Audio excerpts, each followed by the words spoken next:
He's got the 4th best record as a starting quarterback of any quarterback who has started in the Super Bowl era. Look at the names in front of him.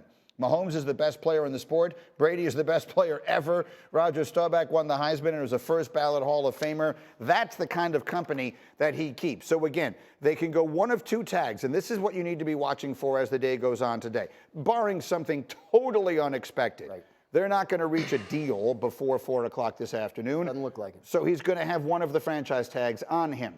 The difference is, if they give him the exclusive franchise tag, it costs the Ravens more money, but it makes it a whole lot less likely that another team comes in and, quote-unquote, steals him away. Right. If it's the non-exclusive tag, it would, in theory, cost the Ravens less, but it becomes the wild, wild west of teams coming in to try and steal him away, yes? Yeah, it would, in actuality, cost them less, probably about $10, $12 million. But what would then happen if you get the non-exclusive franchise tag, which, by the way, almost every franchise tag is that. Right. It's very rare that anyone uses the exclusive tag. The Cowboys did on Dak Prescott a couple of years ago. In the non-exclusive tag, another team can negotiate a contract with Lamar Jackson and make him an offer.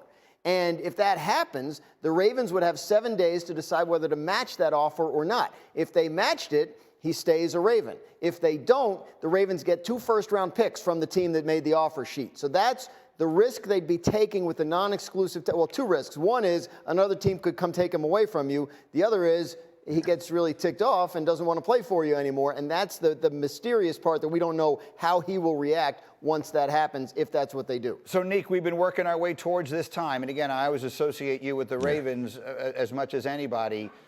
We've been working towards this day. It is finally here. How do you expect it to go? And if they do that non-exclusive tag, do you think it means the end of Lamar Jackson's time in Baltimore? Yeah.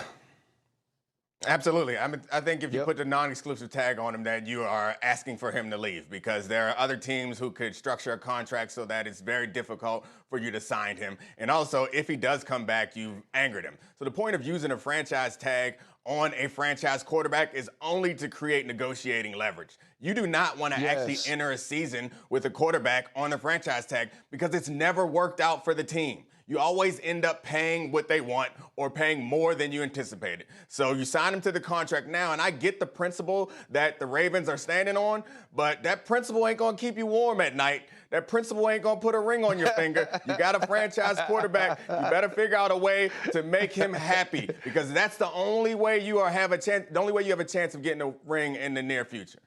To be clear, the principle he's talking about is fully guaranteed contracts and other stuff that most fans don't really care about. What fans care heavily about Ryan Clark is, does Lamar Jackson wind up somewhere else, and does he wind up coming back? Do the Ravens wind up really, really regretting the way they've handled this thing from day one? You know what? I believe that they do, but they can fix that right now. And Domonique said that the franchise tag is to create negotiating leverage.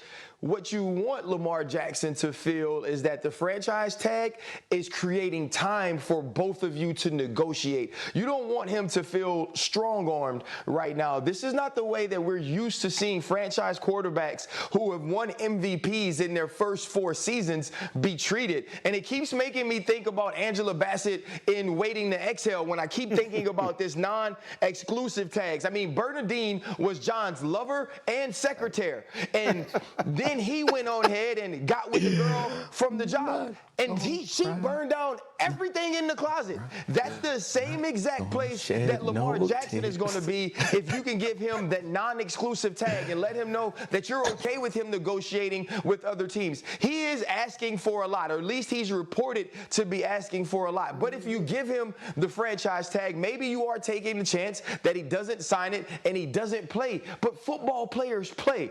Give Lamar Jackson an opportunity to truly come to the table and work on getting the best deal possible for both the team and Lamar Jackson. And we've seen it time and time again. When you have a guy you believe in that position, organizations bend just a little bit. It's time for the Ravens to start bending. It's interesting. It wasn't just the clothes. Yeah. It was the car and everything. I'm sorry, Graziano. I just wanted to make sure that they want to keep messing around. Yeah. You want to keep messing around, he might go to another Angela Bassett product and go to Jamaica and get right somewhere else. So y'all better stop messing around before he go find somebody else. You don't want him to get his groove back and get the MVP in another jersey. Stop tripping. So that's the thing. If you do the non-exclusive tag, right, like the emotional component notwithstanding, and that's very well illustrated by our friends there in the boxes, you're letting the league set the market for you, right? Like you're saying basically to Lamar, okay, look, we haven't been able to do this. We don't want to give the full guaranteed deal. We want to pay you. We don't want to fully guarantee it. We don't think anyone else will either. But here's your chance to find out. And if you find out that they will, if someone offers you a fully guaranteed contract, come back to us, we'll match it, you win. But if not, maybe you think about our deal instead, which is actually pretty good.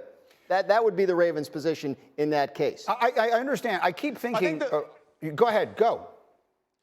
No, I think what the Ravens are doing is the Ravens are just going to try to tell Lamar, hey, go see what's out there. And then if you don't get it, now you know that we weren't wrong. I think the other piece of it is this. There's been so much he say, she say that has gone on with this contract. This guy reporting he got offered this. This guy reporting he's asked for this. They want to say, let's let this all play out publicly. We're going to have this conversation in front of the entire world. Now the world is going to know what you were offered from another team, and they're going to know that we matched it. I believe the Ravens have now gotten to a point that the quiet negotiations behind closed doors are leaking so much, they just want to do it out in front of the entire world.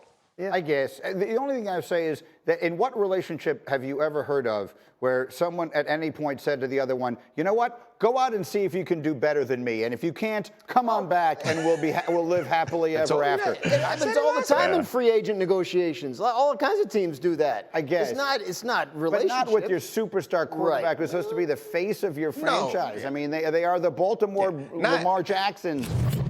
And so for all the people who are asking, why would the Giants pay Daniel Jones as much money as some are suggesting they might be about to, Domonique Foxworth, you gave a pretty good answer. Yeah, I think that you don't want to be in a situation where you're rooting against your starting quarterback. So if you franchise tag him in order to get him on a better deal than you had an offer with this year, that means you're rooting for him to fail. So, like, if you're rooting for him to succeed, then you're going to give him more money. I've yet to see a quarterback go on a franchise tag and then come back and sign a contract for less than he was worth. That's just not how it works. So if you believe in Daniel Jones, I understand you may not have enough evidence. You might think that last year was just a hot hand in the dice game. But you believe in him enough to bring him back, then you should pay him. And maybe you can make it a shorter deal, 2 to 3 years fully guaranteed, and move on at that point and see if he proves himself over that time. But I don't really get the purpose of franchise tagging him and then trying to make it so he succeeds so that then you have to pay him $50 after next year. Go ahead and sign him if he's shown you enough and you believe that you failed him up until this point. RC, go. What? Dom, you only gonna have to pay him $50 if he earns $50. And if he earns $50, then pay it to him. You talking about the hot hand in the dice game. He must have been playing in one of them dice games on the corner where all you can win is $2 if you get hot. Because it wasn't that hot. It wasn't a Patrick Mahomes type of hot.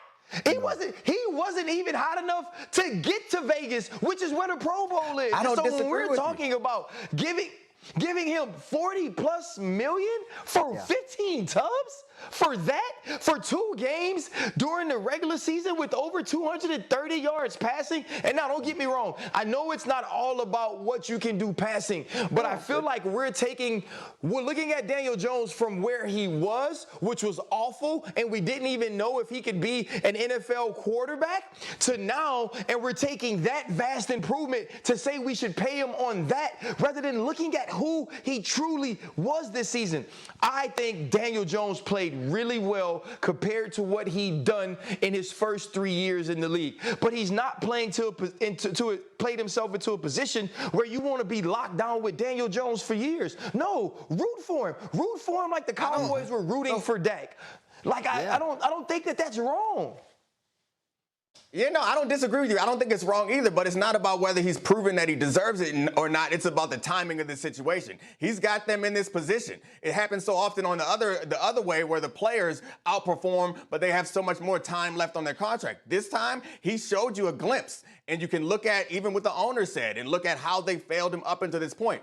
I'm not saying he's worth that. I'm saying at this point, given what he's shown and given the alternatives, that the best possible thing you can do is to sign him to a couple-year deal over that guarantees him $40 a year, rather than go into a franchise situation where best case scenario he plays well, you have to pay him $50. Worst case scenario he plays poorly, and then you're looking for a whole new quarterback at that point, or you have to negotiate with him again and pay him $40 next year when he's bad. So I guess I'm just talking about the situation more than what he's shown or what he's proven.